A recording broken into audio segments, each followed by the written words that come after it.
thank you very much for coming to the National Identity Lecture Series. The series is organised by myself, Professor Frank McDonough, and Dr Sunny Candola. And tonight's lecture is also being sponsored by the Centre for the Study of International Slavery and the Centre for Port and Maritime History. And we have two of the leading representatives of that here, Professor Nick White and Dr David Clampin, who will take the question and answer session after Peter has spoken. Here are some of the previous speakers in the series.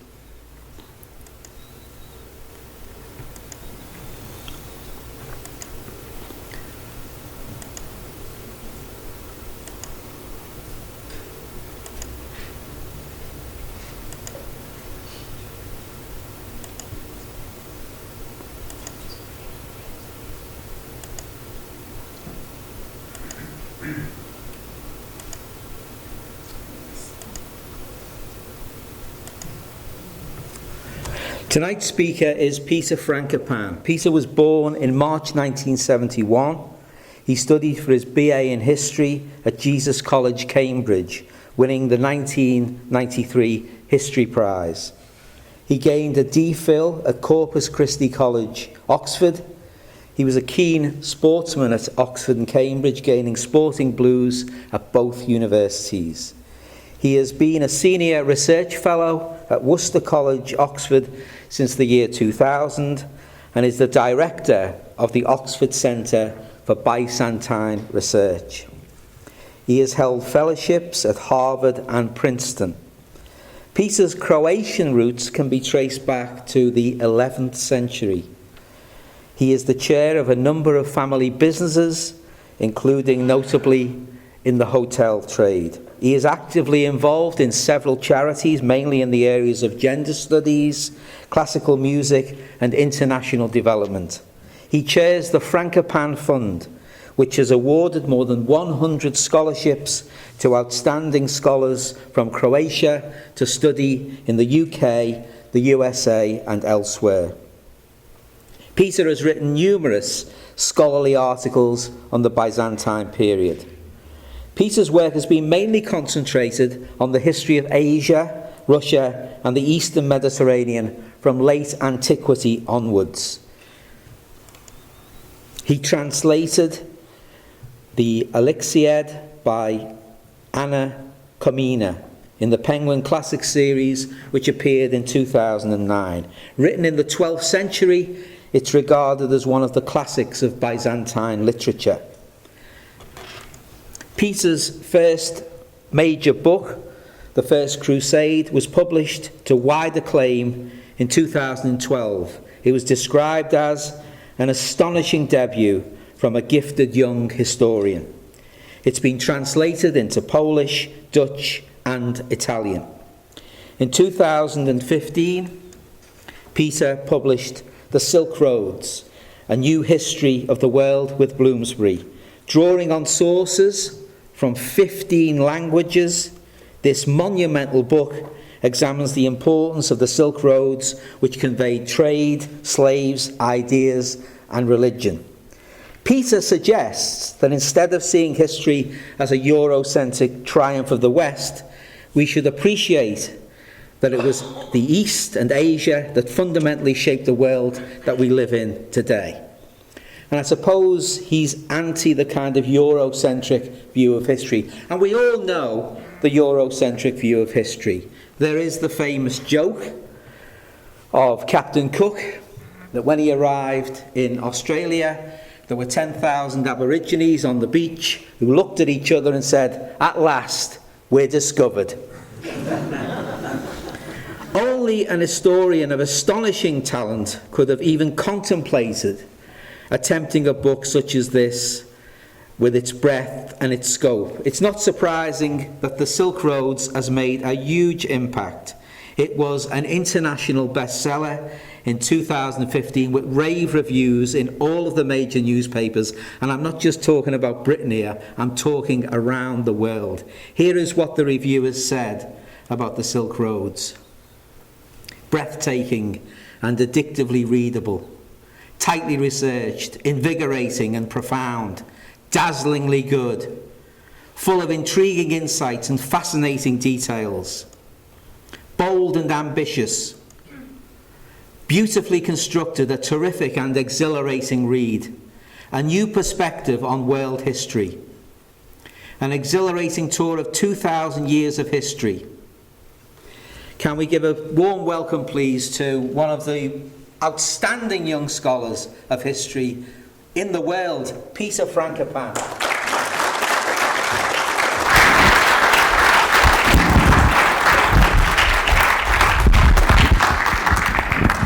Gosh.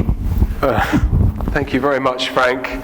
That's about as nice an introduction as I could have had. And I normally the right thing to do would be to pick up my coat and leave, because it's quite hard not to disappoint after such a wonderful introduction. I should thank Frank for inviting me, and he didn't have to break my arm to get me to come here, but he was very persistent in trying to get me to come and talk to Liverpool, and just seeing the number of people who have spoken before me, it's a great honour for me to be here to talk to you and to follow in the footsteps of some fantastic scholars who I'm very grateful to be classed in the same category as them. I'm grateful too to the hosts tonight, the Centre for the Study of International Slavery and the Centre for Port and Maritime History, for making this possible. We historians I'm used to talking to not very many students, partly because I quite often get the 9 o'clock in the morning slot.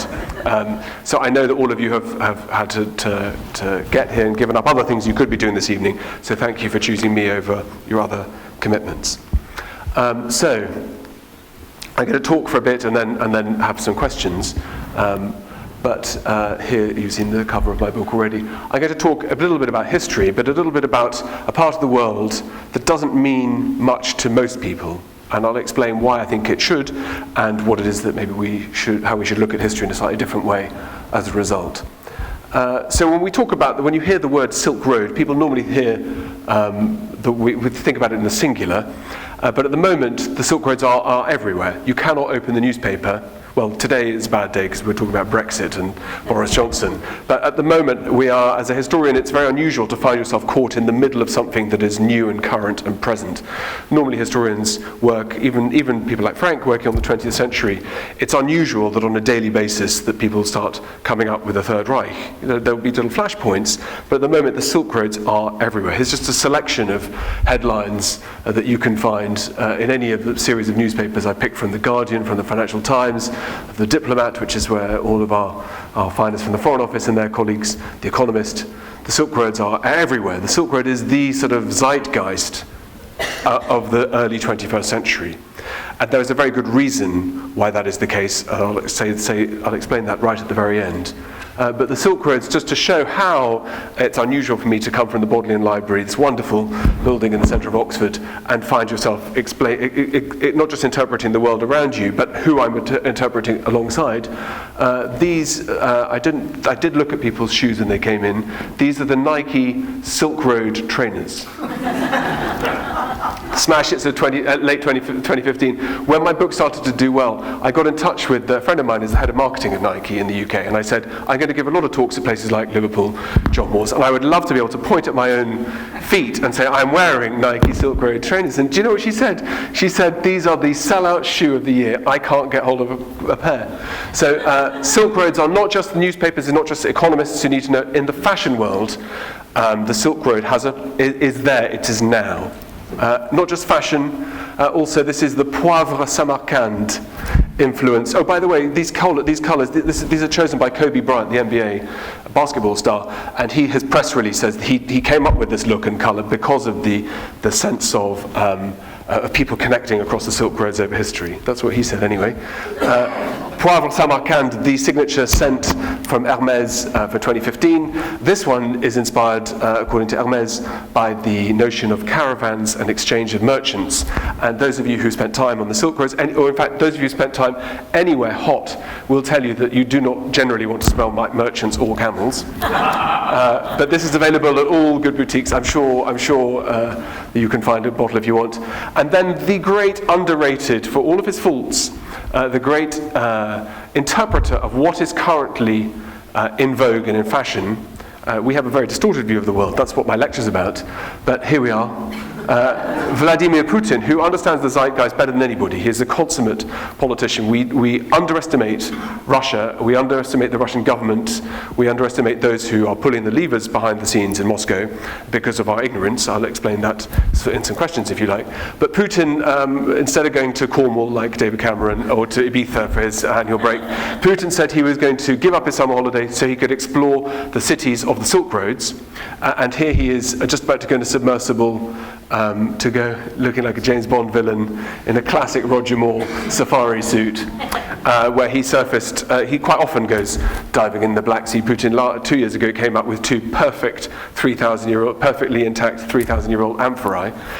Here he was going to explore the underwater archaeology of Russian Silk Road cities. So the Silk Roads are not just some exotic past. They are in countries that we do business with, that we're in some cases angry with, in some cases lecturing to, hectoring. But the Silk Roads in China, across Central Asia, in Russia, Pakistan, Iran, these central countries, is something that doesn't just mean a past. This is the present and the future. I'll explain why.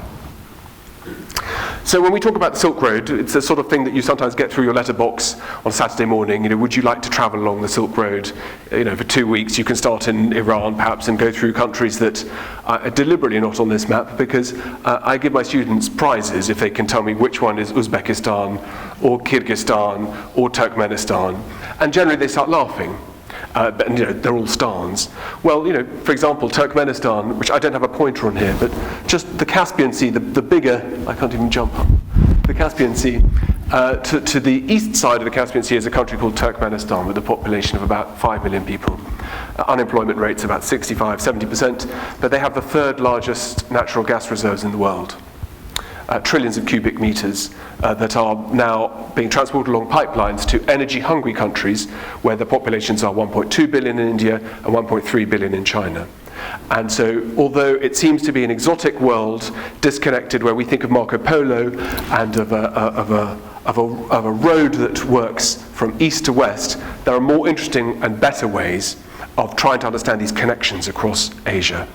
When we talk about the Silk Road, we tend to think about luxury products, silk, obviously, but ceramics and spices, I suppose, and we always think of them coming from east to west. The Silk Road runs east to west. That's how we think about things. In fact, this is very unhelpful because there is no single road. There is no Silk Road, there is no sort of motorway that you start in China and it ends up in Venice or Constantinople, modern Istanbul, or maybe Damascus. There is no sort of route along which things travelled. Most of the exchanges, as most of exchanges are for all of you in your lives, tend to be most intense with the people who you live close to. Your next door neighbours, because you have the post delivered to the wrong person or the bottle of milk is put on the wrong doorstep. The long distance travel that you do tends to be luxury, high value. That's the thing you save up for all year, and they can be over a very long distance away from where you actually live. Most of the trade that goes along, most of the ways that ideas, that colours, that languages get spread is across from village to village, not from giant city to giant city. And of course, the other problem is that it's not just east-west. One always needs to think what goes in the other direction, because those of you who know when I say camels smell bad or merchants in 35-degree heat smell bad, also know that when you buy something from a person, you give them something back in return. And we are only set up, when we look at the Silk Road, to think of silk coming in this direction, and high-value luxury products, and never really give too much thought about what goes in the other route.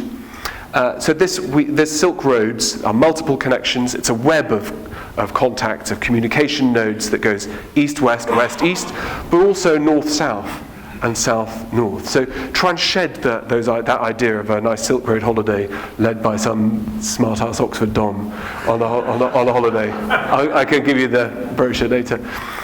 When we think of the Silk Road, we tend to think of two things. One is the physical environment. We think of these mountain passes here in China guarding the Pamir Mountains into Central Asia, the Taklamakan, the Gobi Desert, and this sort of isolated, disconnected world. Because the Silk Road to us all says something exotic and something sort of disconnected and sort of unimportant, I suppose. because people don't really live in deserts. These kind of fortresses are not exactly central Liverpool. But we think of the Sogdian traders coming along the Silk Road, and these amazing silks. 2 examples here that are more than 1,500 years old, exquisitely beautiful. We think of the cities of those of you. Has anybody been to Central Asia, by the way? 2 or 3? Okay, 4. We think of cities that had some miraculous. Was it with the Smart House Oxford Don, by the way? No, taking you to Central Asia.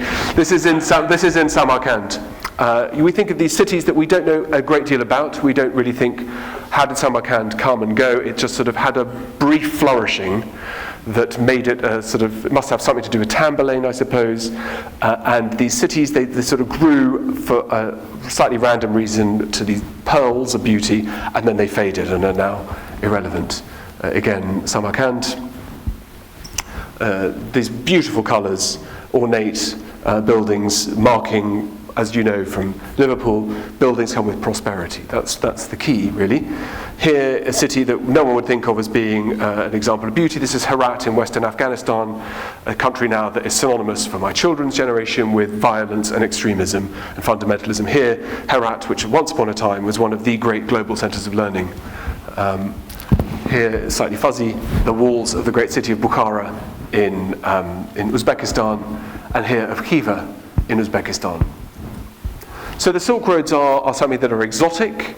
They combine difficult terrain. They talk about trade, and these few cities strung out that have some exquisite beauty to them, but no real relevance. And I know they have no real relevance because I was never taught about them at school, and you were never taught about them at school, and my children are not taught about them at school because, here, the Grand Mosque at Isfahan. Because this is what I was taught about at school. I was taught about the history of Europe. I was taught about the Battle of Hastings, and about Boudicca, and about Henry VIII and his wives. And I was taught about the horrors of the First World War. And I was taught about the 20th century, the Gestapo, the Second World War, and the Cold War. And I assumed that meant that's what was important. I started with ancient Greece and Rome, actually, if I'm honest. But that essentially is exactly the same curriculum that my children are being taught. And I know that that's mad, because since I was 18, the Berlin Wall has come down. Apartheid ended in South Africa. China has grown with an economy that, since the Royal Bank of Scotland first admitted it was defrauding its customers, China, which is not that long ago, 8 years ago, China's economy has quadrupled in size. Okay. These changes going on in the world around us that we don't incorporate into our educational systems, that we don't tell our children about, and we also pass by because there are other things to worry about, like, is Boris Johnson going to vote for Brexit? But this is the world that I was taught about. A little nod to the American War of Independence that we did for probably 2 weeks. That is the world. And in fact, it's worse than that, because that's not really the world I was taught about. That's the world I was taught about. And I'm not going to point out, I'm not going to call you out by name, but to show how not just Eurocentric, but how unbelievably blinkered our own knowledge of the world is. Okay, I promise I won't point at you or call you. Put your hand up if you can name an Italian composer, music composer, classical musician. Everybody, okay. Hands up if you can name any German philosopher. Okay. Any French novelist or painter? Okay. Right. Well done. Okay. Can anybody name a Polish novelist? 1, 2. That's better than normal. Okay. Can anybody name any Bulgarian or Romanian artist? Can anybody tell me anything about the Baltic states in terms of their last 200 years of their cultural output? Music, art, literature, anything? Okay, we've got 1 or 2 very well-educated people here. Okay. What you'll know, of course, is that Lithuania, which you can see up there, is in fact the centre of the European landmass. Doesn't feel like that, because the countries we learn about are the countries that are deemed to have an important history. That is, these ones: Spain, France, Germany, Italy, and the United Kingdom. So that is our world. of what is important. That is the world we live in, because that is the world that has shaped the last 300 years, maybe 400 years. But that is not how the world has looked for the greater part of our human condition. I don't want to embarrass Frank, because his book is here. I did clock it as well. Here are the German shelves at the Cheltenham Literature Festival that I spoke at earlier this year. We have 1, 2, 3, 4, 5 about just Germany. And that means, Germania means 19th century to 20th century Germany. So Frank is having to produce books. Frank writes on the Gestapo and on the Second World War, the Third Reich. Has to say something incredibly clever to find space for people to want to buy his books, which luckily he does, and they do. But the shelf on the right-hand side that you can see is basically empty is for world history, including China, India, Russia, the Ukraine, Poland, Turkey. One shelf for 7 or 8 different global cultures. So this is supply and demand. I'm not, that's just how it is. These are the books that people want to read. That's why they write them. That's why they sell. But our way in which we look at the world is rooted in our own perceived perceptions, our own perceptions of what is important. So when I was a boy, the first thing that I was really excited about when I was sort of 6 or 7 was ancient Greek myths, because they were terrific. Reading or learning about the Odyssey or the Iliad or a war that could go on for 10 years suddenly made the First World War understandable to me. The idea that men could fight with each other over essentially nothing, it sort of seemed to make sense. But I loved about the Greek myths, I loved the fact that Greek gods had a sense of humour, which is something that other religions have sort of watered out or got out of their sense in the last 100 years or so. But the Greeks had this incredibly complicated cosmology about why things happened. But one of the things that stuck in my mind as a boy was the story of Zeus, the king of the gods, releasing 2 eagles from different ends of the world's landmass and making them fly towards each other. And where they met, a stone was set up that allowed humans to commune with the divine in these complicated riddles that you could try and ask what on earth was actually going on. And that stone, the Greeks believed, was set up in Delphi, the Delphic oracle. You all know the Delphic oracle. And no matter how I had a map like this on my wall, I start my book with my map on my wall. And no matter how you use your fingers, there was no way I could ever make Greece the centre of the world. I would always end up. Actually, that red dot. If you start just at the far end of Kamchatka, you can just about get there. But you would always end up somewhere in this central heart of the world. And I could never understand why I'd never heard the names of these countries growing up. I lived not too far away from the Iranian embassy. I was back there a couple of weeks ago when its windows were blown out by the SAS in 1980. But apart from that, I heard really nothing about these countries that wasn't breaking news. So the fall of the Shah, the war in Afghanistan, the Iran-Iraq war, but there was no relevance of these countries or these regions at all, and yet they seem to be absolutely central, not just because of my map, but because the other person that I was obsessed about, which makes me sound like a megalomaniac, but was Alexander the Great. As a boy, reading about a man who is tutored by Aristotle, that has a thirst for knowledge and is able to lead his men across thousands of miles, conquering everybody on the way, and then crying salt tears when he realizes there's nothing left of the world to conquer. I found it almost impossible to understand why it was that Alexander the Great never crossed his mind that he should maybe conquer Europe. Because Europe has nothing of note to offer in the pre-industrial era, essentially. There is nothing we get taught at school from the classical world, from Rome, until 1066. We used to call it the Dark Ages. Today my colleagues, they like to be much more voguish and think about continuities and how the modalities of living function and the family doesn't change. But that world of 1,000 years between roughly the time of Augustus and the Battle of Hastings, Europe is in the Dark Ages because there is nothing going on of any particular significant note. And we pass that out in the darkness.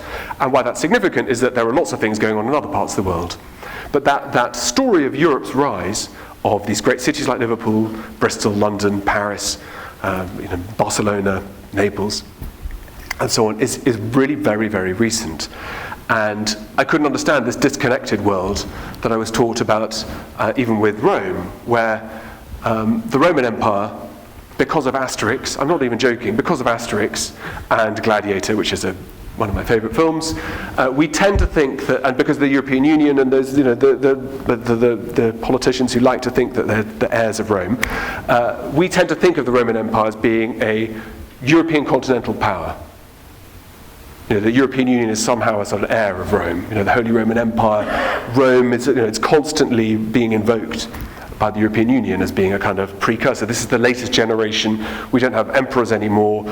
We don't have gladiators killing each other in the ring, except maybe on reality TV shows. There's sort of something similar where you're butchered live in front of all of your friends and colleagues. But Rome's real heart, Rome's making, was in the East. Rome became an empire, literally became an empire, when it conquered Egypt.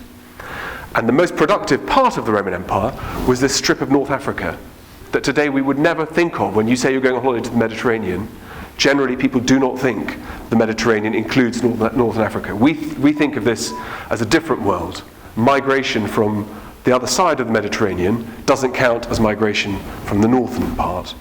So that's where Rome's most productive provinces were, North Africa and above all the Nile Delta.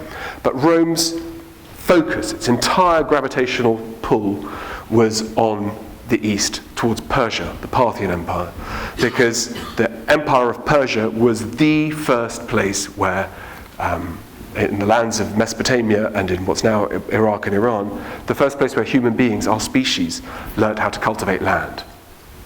It was the first place where we learned how to live in cities. The first civilization, as we call it, civilization from the Latin, where the civis, where the city originates, is in this part of the world that we don't look at all. And so Rome's focus is not up towards Paris and I dare say even as far as Liverpool, let alone Hadrian's Wall, where the letters of utter misery being sent back saying, why can't we be somewhere better?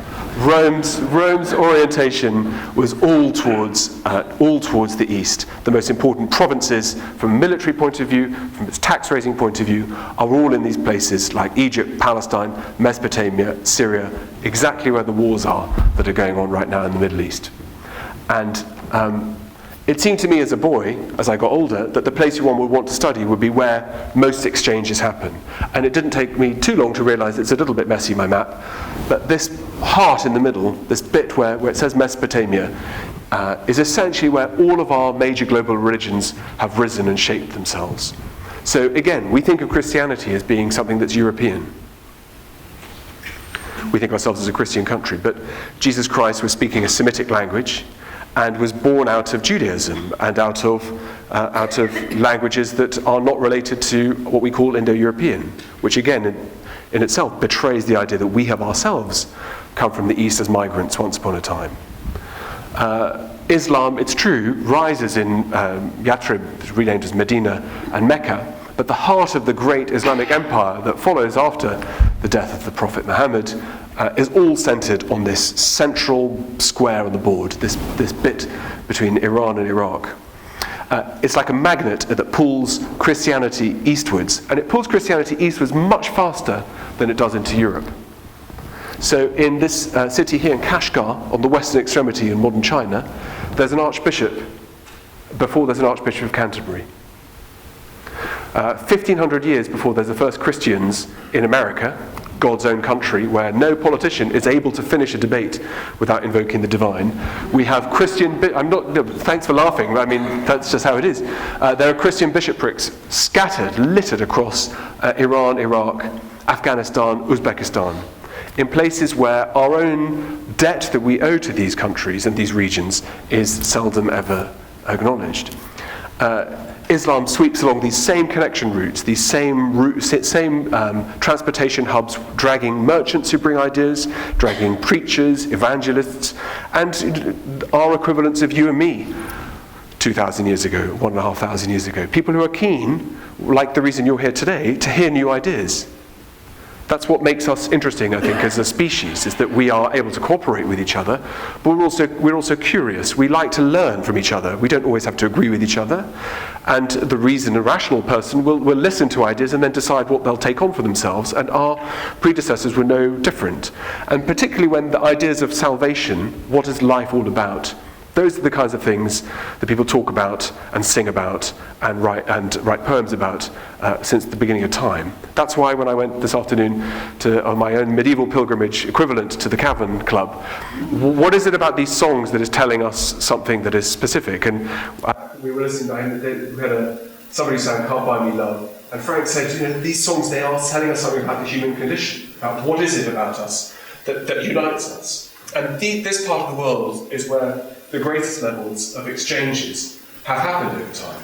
And not just with religion, where I've said about Judaism, Christianity and Islam, but here the great Indic religions as well, Hinduism and Buddhism, being drawn through into this giant cauldron where all of our religious ideas have jostled with each other, they've borrowed from each other, they've competed with each other, they've learned from each other, and they've fought with each other, intellectually as well as through arms.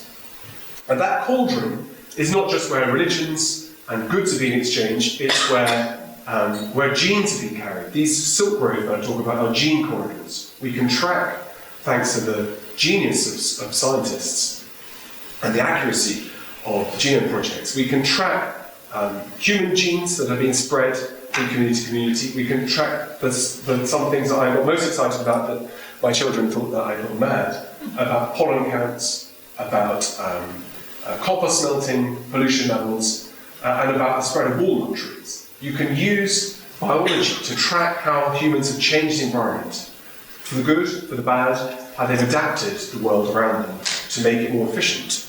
And everything happens in this sort of central connections, as China, as Europe, as Africa, as India, as the steppes of Russia, all drag themselves in. And it's no coincidence that this part of the world that I chose to look at, that I write about, is where all of the world's, with this exclusion of the Americas, where all of the world's major language groups collide. This is where Indo-European languages, which some of you may be linguistic specialists, so you'll ask me about that afterwards, but collide with the Altaic languages of the steppes, the Turkic languages. The languages of the Caucasus, also Caucasian languages, particularly Georgian and Armenian, but also Chechen, Dagestani dialects and so on. In Dagestan alone, there are more languages spoken than there are on the entire European Union. In Dagestan, on the eastern coast, or the western coast, I beg your pardon, of the Caspian Sea. It's where the Indic languages and the Sino-Tibetan languages all collide. All the key words that we have in common between these languages are because our ancestors have interacted aggressively with each other here to try to find the best things in life, the best ideas, the best products, the most valuable things. And valuable things don't have to be expensive. You all have had, at some point, a special teddy bear, a special object that has particular value to you. And those things, those commodities, those goods, those things that are precious are the things that last. Those are the things that allow us to shape the cultural histories and visual histories of these regions.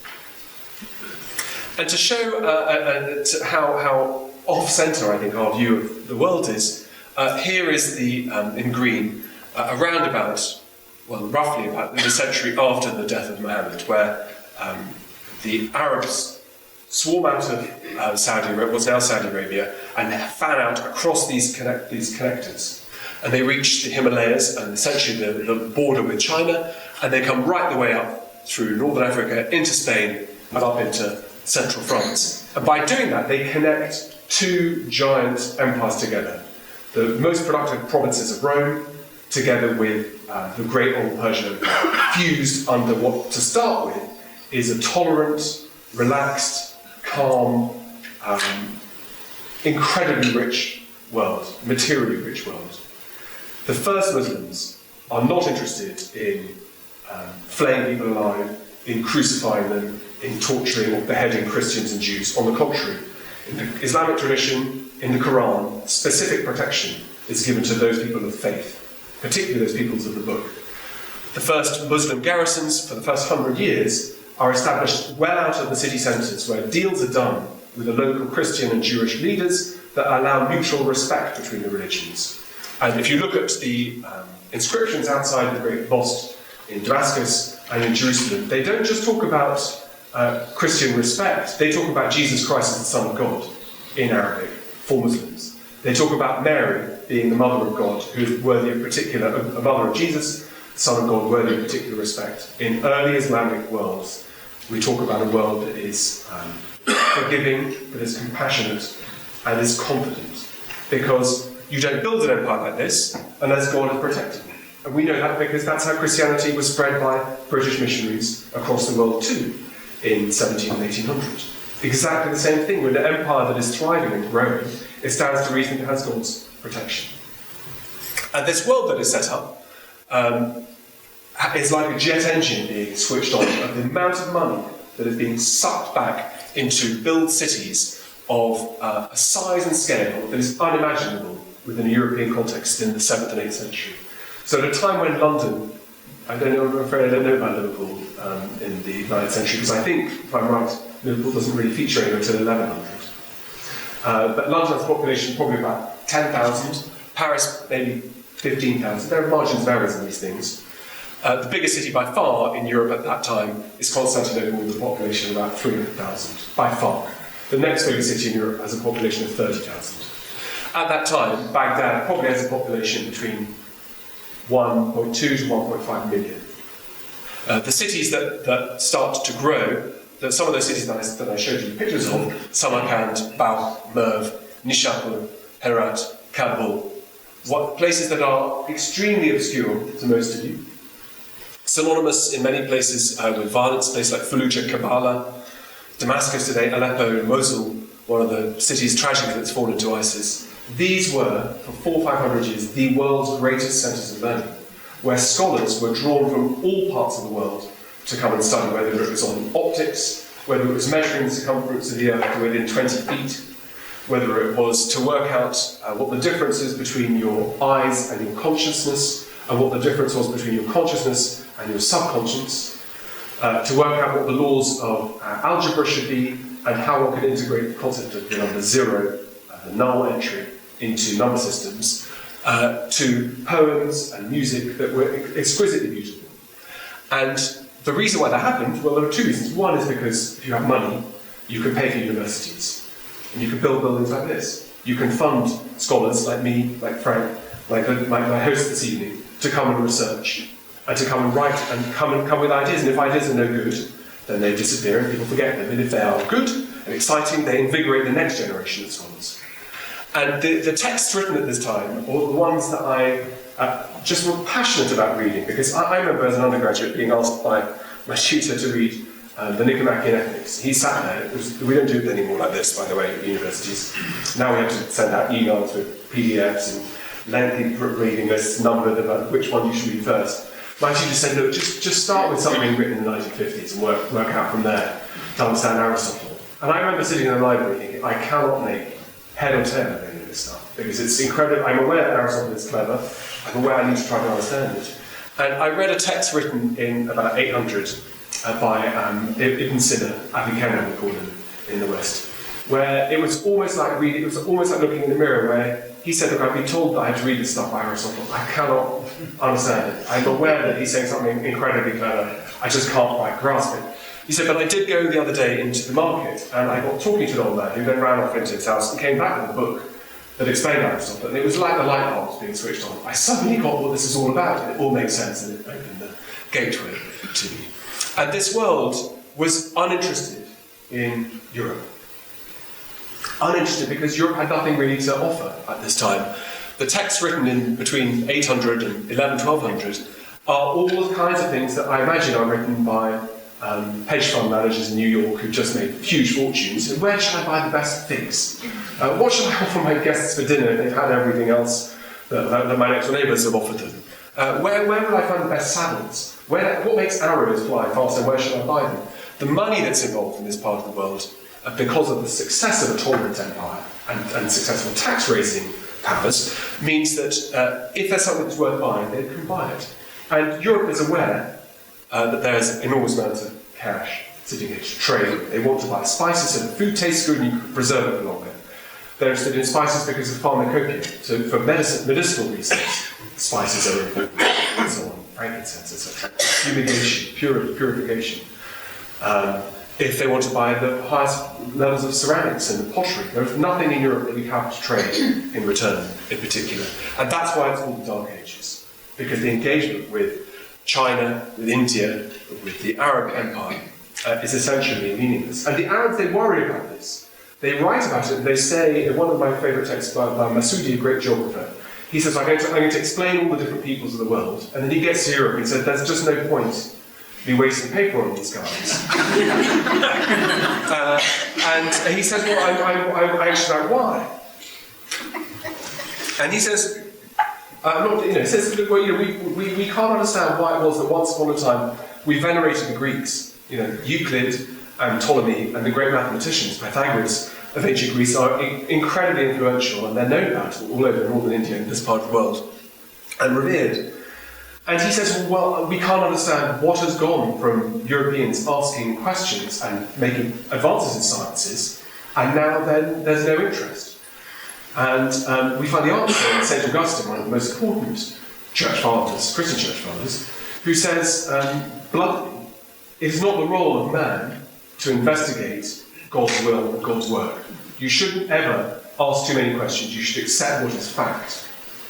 And that closing, that blinking of the eyes, of course, is absolutely the 180-degree opposite of how the world is today, where any challenge of interpretation of the Quran or the Quranic tradition, any interpretation of what is meant by freedom in these parts of the world is highly limited, most dramatically, of course, in the ISIS world, but at various gradations down through Saudi into different parts of Central Asia where human rights are not respected the same way that we respect human rights in the West, where systems of government are not run the same way that we do things in the West, where that closed-mindedness is something which was much more familiar in Europe until the later Middle Ages.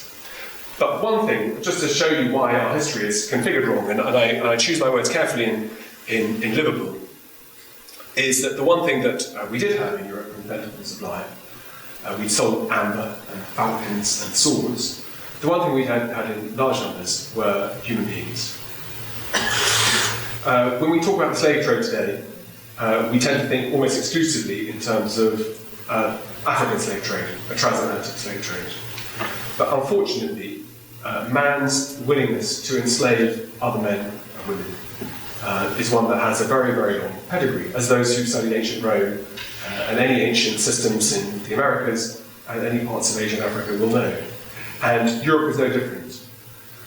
The difference only being that from about the 700s onwards, for the next 300 years, the primary commodity that is traded by Europeans are women and children and young men in particular. And as a result of that slave trade, some of the great European cities are either born or flourish. And some of those cities which were slave trading centres, long before Liverpool had to deal with its past, which I know has been, that's why you have these projects based here, but Dublin, Utrecht, Verdun, Marseille, Prague, Mainz, and above all, the biggest slaving centre in Europe at that time by far, Venice. The scale of that slave trade, which we don't teach our children about, when we talk about the glory of the West, we talk about how our human rights have advanced to the point where we are the beacons telling the rest of the world how to behave, has been born from bloodshed that predates the Holocaust in the 20th century, the Battle of the Somme in 1916. I just had to clear a book that's just about the first day of the Battle of the Somme and how many men were shot. That world in which we've arrived in, we should have some humility about those lessons that have brought us to enlightenment. But other parts of the world have not had that same progression. But here in the Middle Ages, the scale of women and children and men being trafficked was so substantial that I will now tell you three things that you will find hard to believe. First, historians love sources, and sources, as we know, can lie, they can mislead you. We all know that the Sun, or the Guardian, or the Morning Star, or China Daily will tell you something that may or may not be accurate. What historians love to deal with are with data points, with facts, because they are much harder to fudge and to misinterpret. And the primary level of how we can tell what that scale of the slave trade is not just from the Arabic and Persian and Turkish sources that tell us about the scale of it, because of course they might be misleading us or exaggerating, but we find it from the coin finds that link up between the Arab world and Scandinavia. And these blue lines are marking two of the big rivers. The third one, which I haven't coloured in, is the Volga, which flows through near Atil in the Caspian Sea. This is all linked with slave trading that's carried out primarily by Vikings. Again, I was talking about Vikings coming through the mists towards Newcastle and sacking a couple of monasteries and raiding and pillaging. The Vikings were the primary mafia gang, I suppose. I looked at how gangs work in LA, the structure for how you human traffic in big scale. And the Vikings, they traded in scales that measures the numbers of coins and therefore people, not in the thousands, not in the tens of thousands, not in the hundreds of thousands, not even in the millions. We find silver coins in Scandinavia and down these river systems in such volumes that we think that this is a multi-billion-dollar industry per year equivalent. So the current estimates, a couple of colleagues of mine work, numismatists, numismatists, coin specialists, we figure that something like 150 million coins were deposited along those rivers. And those are coins that are buried because the person is either about to be attacked or doesn't want to pay their taxes, or hides them to pick them back on the way back home to be able to trade or buy things they don't want to carry with all their valuables, and for whatever reason weren't retrieved. So we can use that statistical modelling to get a sense of what that scale is. And to give my second fact that maybe comes as a shock is that Venice has given its one of its slang words into modern Italian.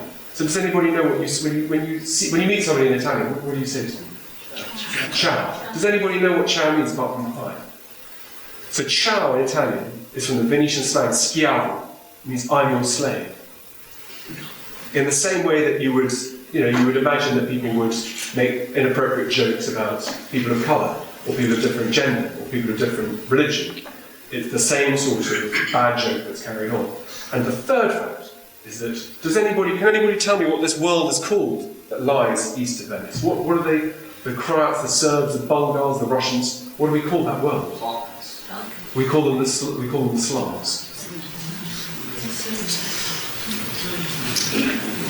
So when we talk about Europe and its glory and the Crusades, and we talk about how the West has been enlightened, we are choosing incredibly selectively, not just in terms of how we look at our own past, but what it is that we try to interpret other people's engagements with us. So here's the Silk Road. So it's not just about Marco Polo, did he discover pasta and bring it back. There is something that is much more fundamentally interesting and fundamentally important about how is it that this world became lost, this engine of our religions, our languages, that shaped that cash that flowed back in through the Viking world, helped build medieval Europe. That money, that silver flow, when I said goods come west and come east, enable the first buildings of the Gothic era to start to spring up in not just in northern Spain, but in France, across southern England, across Germany, across Italy. That money that comes back in starts to invigorate the European economy. And these passages, these patterns of exchange, like I already said, are bringing primarily luxury goods from the east. Eventually, what starts to get people excited are the Mongols. I've got here the two trackers in black, the spread of the Black Death, and then of the Mongols, to show just how similarly patterned disease is carried along with religion, along with language, along with goods, along with violence. But that wave, again, these migration waves from the east to the west, this dislocation that we think is unusual today, there's nothing strange about it. Nor is there, and it drives me nuts, the idea that even Kofi Annan, I've read something where he says globalization is a fact, we should welcome it. Globalization existed 3,000 years ago. In the Roman Empire, 2,000 years ago, you find wood brought from Java and Southeast Asia. You find frankincense and myrrh, you find being trafficked up the Red Sea. You find these connections where there's so much Roman trade going on with northern India that one of the dynasties, roughly where Chittor is marked here, the Kushan, model their coinage to be identical to Roman coinage because there's so much trade going on. Globalization is something that has existed for thousands of years. The only thing that's new and interesting is speed. And across this period of time, the Mongols, of course, then end up taking up one of the greatest land empires in history, much bigger than the British Empire was at its peak. But we, of course, in a sort of funny world that we have created for ourselves, the four great global empires that we should learn from, all of them have highly negative, derogatory terms. So the Huns, we all know Attila the Hun, rape and pillage, but a highly successful entity that, again, unites more or less from the steppes of northern China right the way across, eventually to name the country of Hungary, one of our troublesome European Union colleagues at the moment. But again, no study at all. The Byzantines, I'm aware as a Byzantine historian, I lose people at drinks parties by sentence 2 when I say I do Byzantine history. The anxiety about where it is, when it is, shouldn't I know a bit more?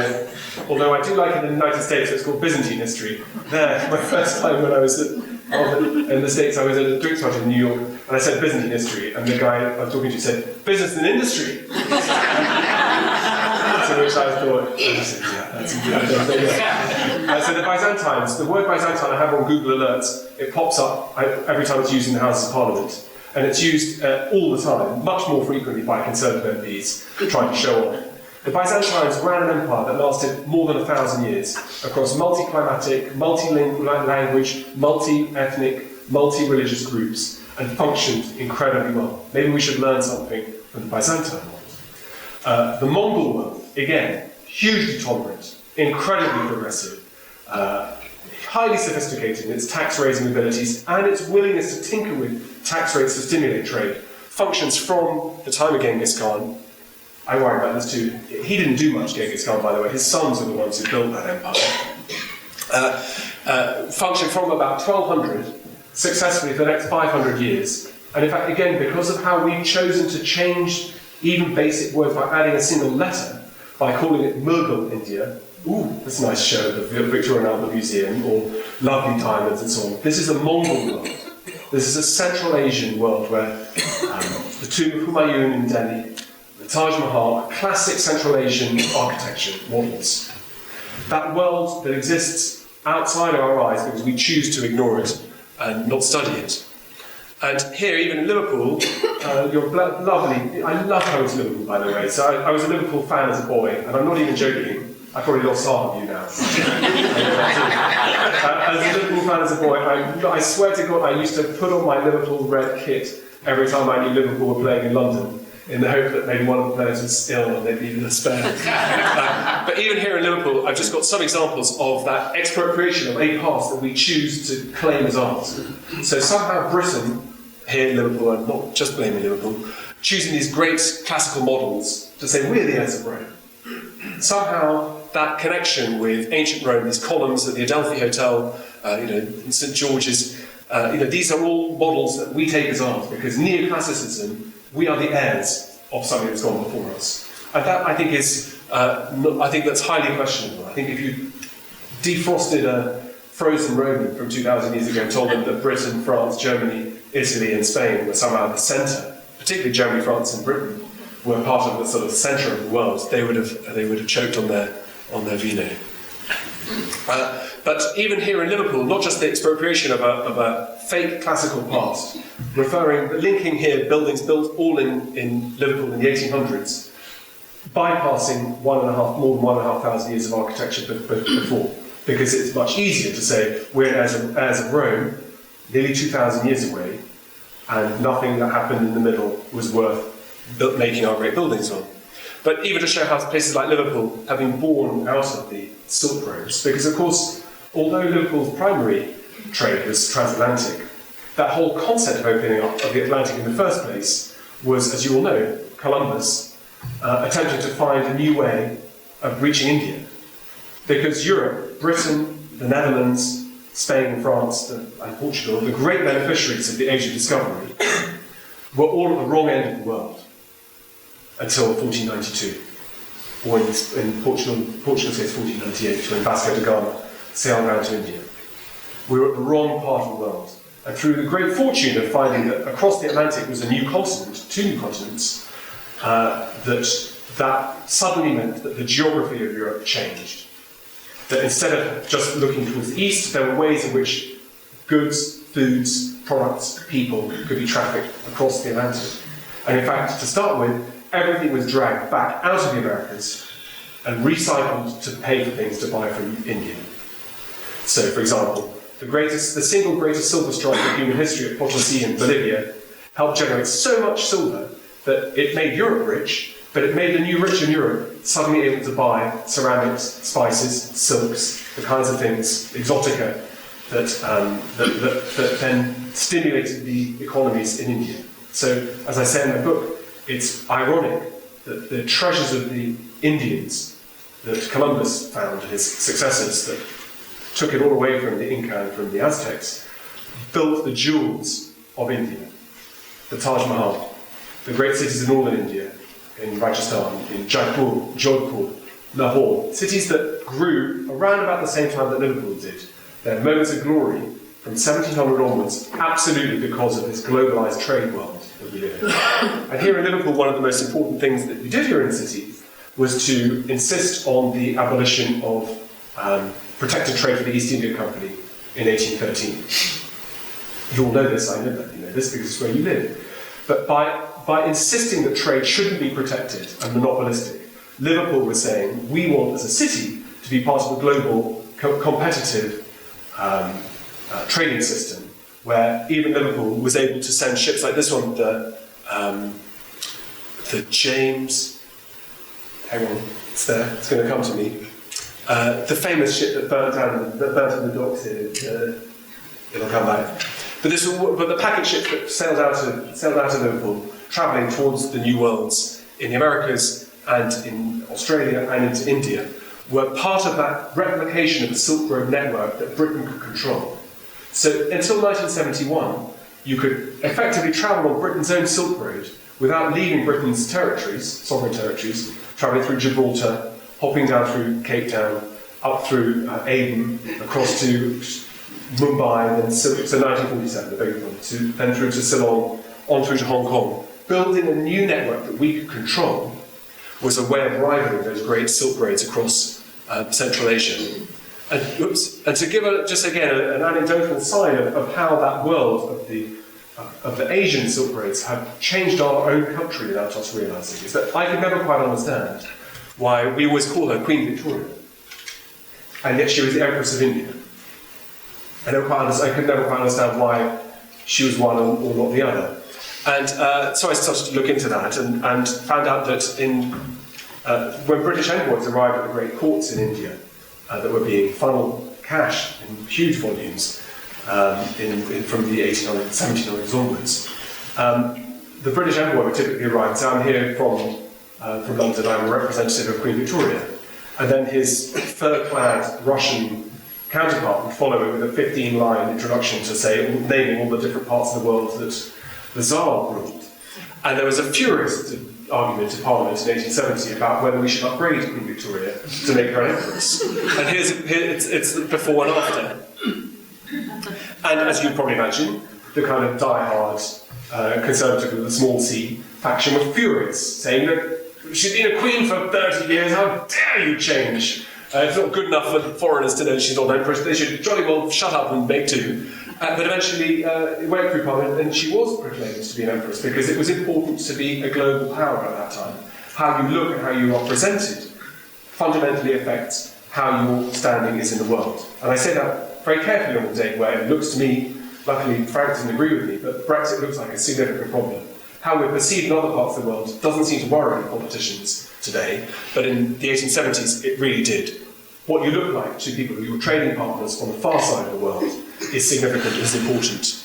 And as a result, even looking at things like the First World War, even looking at things like the Second World War, even things like the Holocaust, look very different when assessed from the part of the world that I work on. Because we think about the First World War again in terms of the Western Front. We think of it as a European war that involves Germany and rising and building too many ships and trying to compete on too many levels with established European powers.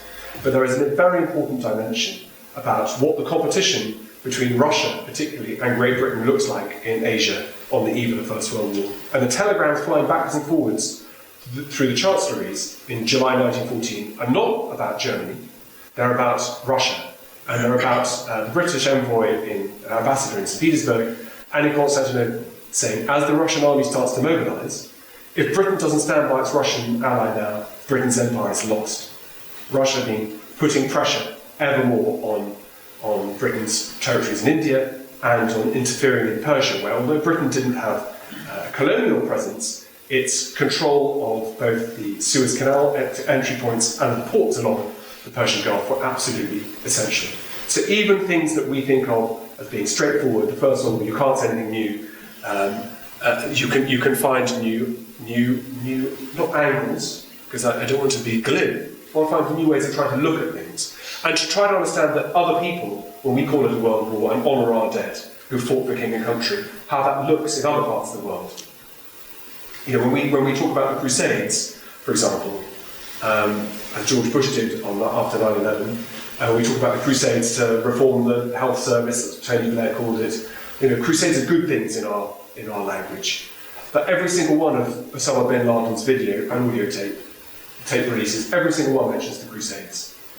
The ISIS attack in Jakarta, on the Somalian bomb, the plane planted by Al-Shabaab in Mogadishu 2 weeks ago, every single ISIS release references the Crusades in a way that will seem crazy to all of us, because if I blew myself up in Trafalgar Square and said I was really angry about the Battle of Hastings, events happened 1,000 years ago, but our perception of what our past looks like is very different to other people perceive ours as well as their own.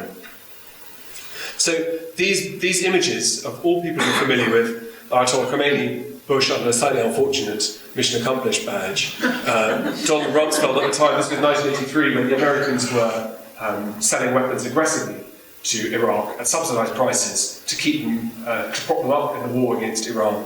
And one of the great fortunes I had, through no skill of my own, was that three things have happened to make modern history, for me to be able to say something interesting or new. One is that Julian Assange, WikiLeaks, dumped US military cables and diplomatic cables online, so that you were able to see in real time what was happening in the build-up and after 9/11. Edward Snowden has carried that on with incredibly damaging and dangerous leaks, but they are being put in the public domain. But also in 2003, when the American forces reached Baghdad, they found underneath the presidential palace 40 years worth of audio recordings. Because Saddam Hussein, apart from being a paranoid megalomaniac, was also, in many ways, a political genius. And that's quite a usual combination of being a psychopathic but blessed with moments of insight. And those audio tapes have been dumped online for everybody to listen to. And one of the most important moments, I think, in the late 20th century history was Saddam Hussein listening in as Ronald Reagan went on the national airwaves in the United States in 1985 and said, "My fellow Americans, 3 months ago I told you that the United States had not been selling weapons to Iran. But my heart still tells me that's correct, but my head now tells me that that's wrong."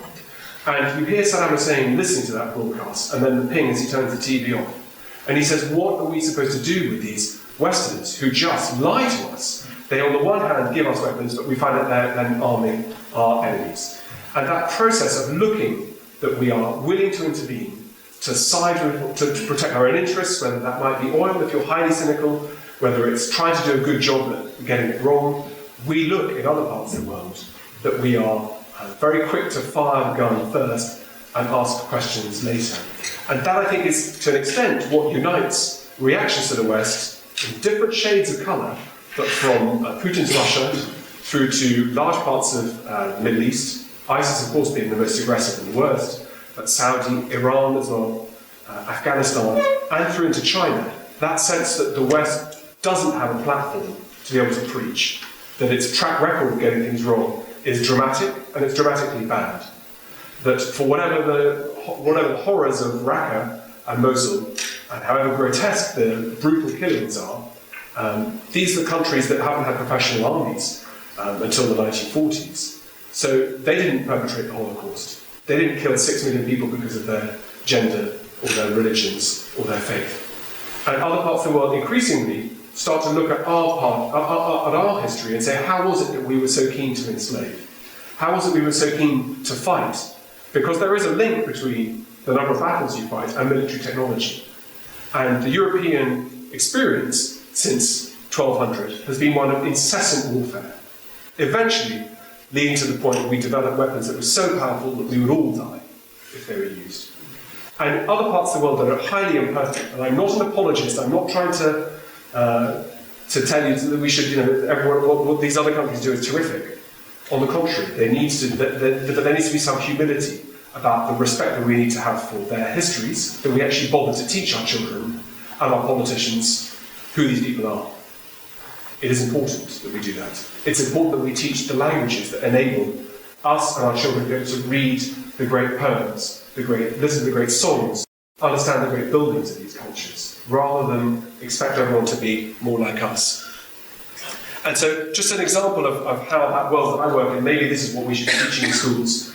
You are the chosen few who've decided to come here this evening. But why that part of the world deserves a new history of the world, why we should look at things differently, is because, well, maybe even this very complicated world we think is complicated around us today and highly fractious and so on, doesn't look that complicated to me, because here, this is starting about the 1990s. I'm going to make a nice big circle for you.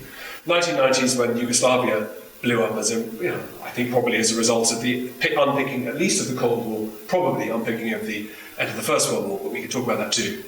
Baghdad in the First Gulf War, Afghanistan after 9/11, Israel, a persistent flashpoint, Iran, which has now, looks like it's coming back into the fold, but even in May last year, John Kerry was talking about, specific quoting to the Iranian news channel on CNN, that the United States was not prepared to take the nuclear option off the table in terms of a first strike. Dick Cheney, the former president of the United States, constantly advocating for a first strike on Iran before any military capability is established.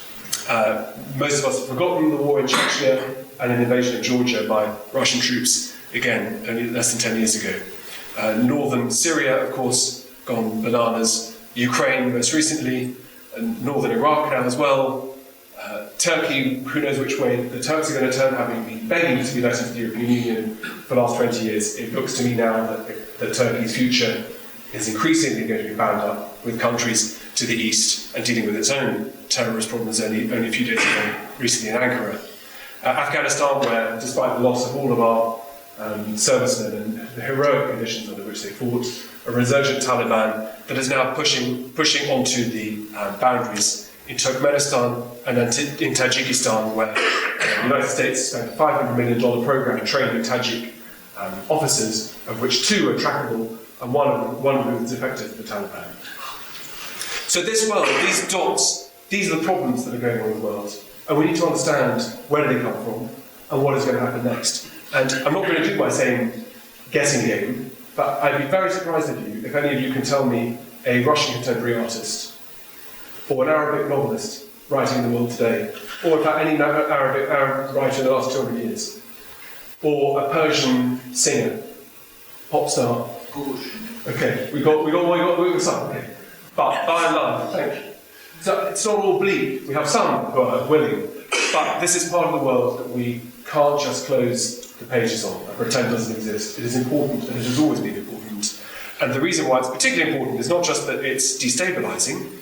It's that this man here, Xi Jinping, in 2013 gave an address in Astana, the capital of Kazakhstan. Astana, by the way, has been built over the last 20 years from the ground. And to show how other countries engage with this part of the world, it is twinned with Seoul, capital of South Korea, with Shanghai, Beijing, St. Petersburg, Tehran. Would anybody like to have, I'll give you 3 guesses, shout them out, where we might be twinned with in the United Kingdom? Countries. No. Margate. Margate, which is great for Margate, I don't know, progressive. But that doesn't look so great when you come over from Astana with the president of Kazakhstan. And thank God there's Tracy Eamon there anyway. But what Xi Jinping announced in 2013 was a construction of, was initially called the New Silk Road. It's now called the One Belt, One Road Initiative, which is the most important single investment plan for the last 5 centuries. And that involves this, which incidentally looks almost exactly the same as trading patterns 2,000 years ago, between ancient Rome and the Mediterranean and the Byzantine world and China. The amount of money that's going into this part of the world, there's one individual port complex in southern Pakistan that I've been involved a tiny bit about in where the Chinese are putting in $47 billion to upgrade the infrastructure over the next 4 years. The scale of investment in you can't see all of these properly, in railways, in pipelines, in air traffic networks, in oil pipelines. It's enormous, because this part of the world is growing. The same way that once Liverpool grew, the same way that once Bristol grew, the same way that once London grew, the same way that once Venice grew. This is the world that is rising again. This is a world where, despite what we might worry or think about compression of the Chinese economy, China's energy consumptions are due to quadruple by 2030. Even if that's wrong by a factor of 100, or a factor of, that we're still looking at enormous needs where these countries in Turkmenistan currently don't have any pipelines heading westwards. So we have a little blip right now where our energy prices are low, but we are going to come into a world where people are doing things in a very different way to how we do things.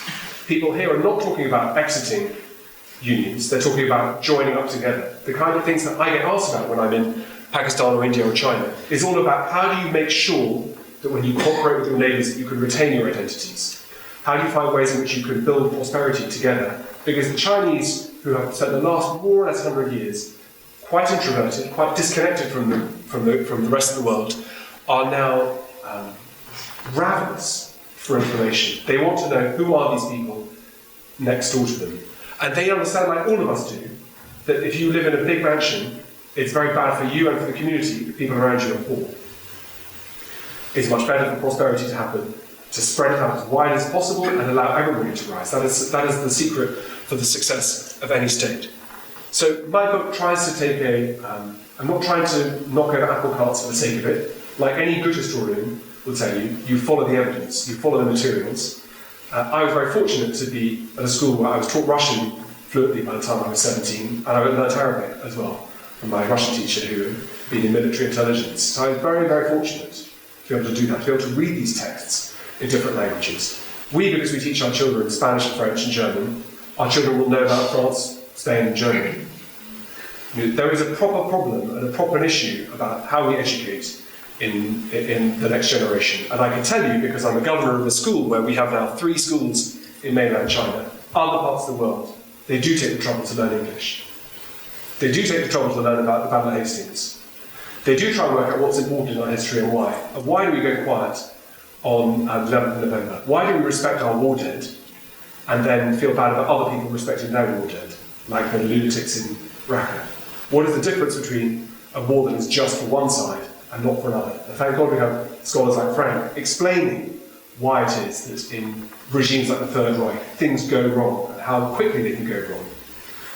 But so the theme of my book is not to hector, it's not to try to convince, I try to open a new world to those who read it, of these great cities like Herat, Isfahan, Samarkand, to show how they were connected to the world, and also in doing that to explain how was it that the West managed to rise. Why was it that 500 years ago Liverpool really wasn't a big city? How did Liverpool become so important and so prosperous? And what does the future hold?